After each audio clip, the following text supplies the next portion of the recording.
What up YouTube, and welcome to episode 3 of What Gets on My Tits.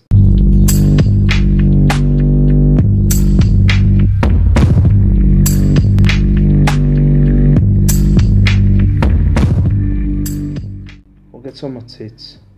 Shit bosses. Shit bosses that I don't know what it is.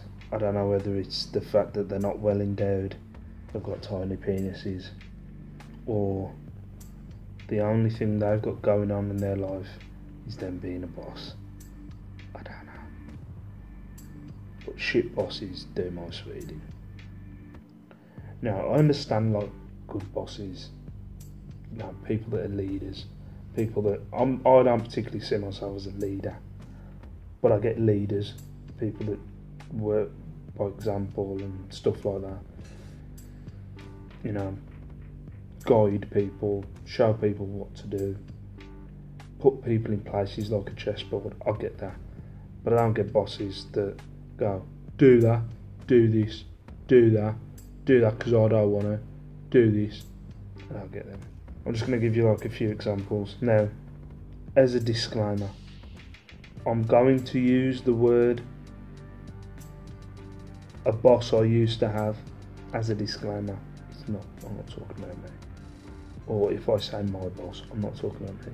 It's for creative purposes. This one time I had this boss. These are examples. We had pizza. The work got us pizza.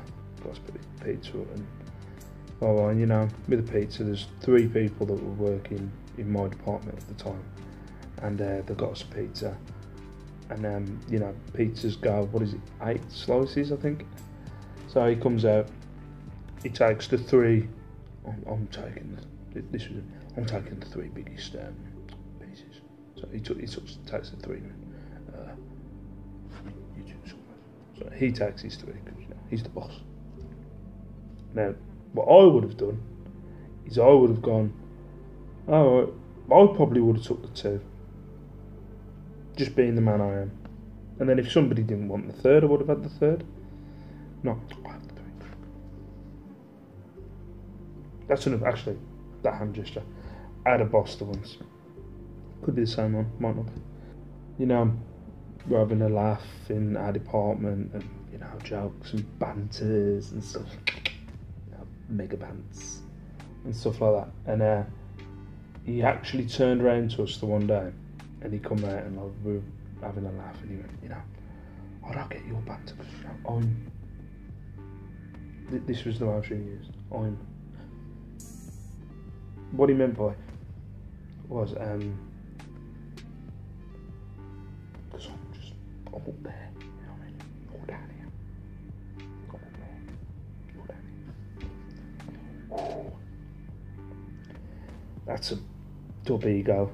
That really is. Other examples, like I had a boss who he does a Superman stands at the corner up, does a Superman stance, stares at like the racking, does a Superman stance, stands at the shutter, does a Superman stance. So every day, without fail, just like, boy, I'm kind of in charge of my department, kind of.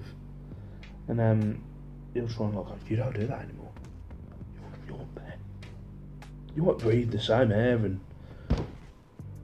basically do the same job, but no, you're a step up.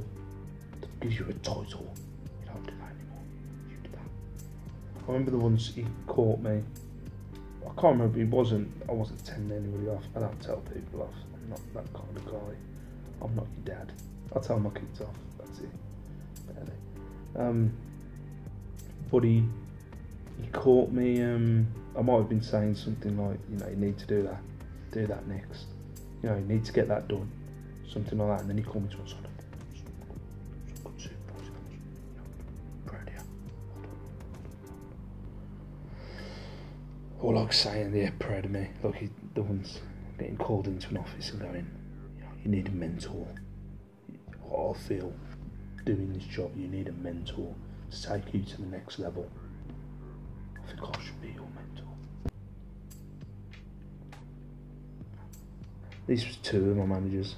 They took a van out to a road show No, we had to load the van, obviously. They're not going to load the van, they're a big deal.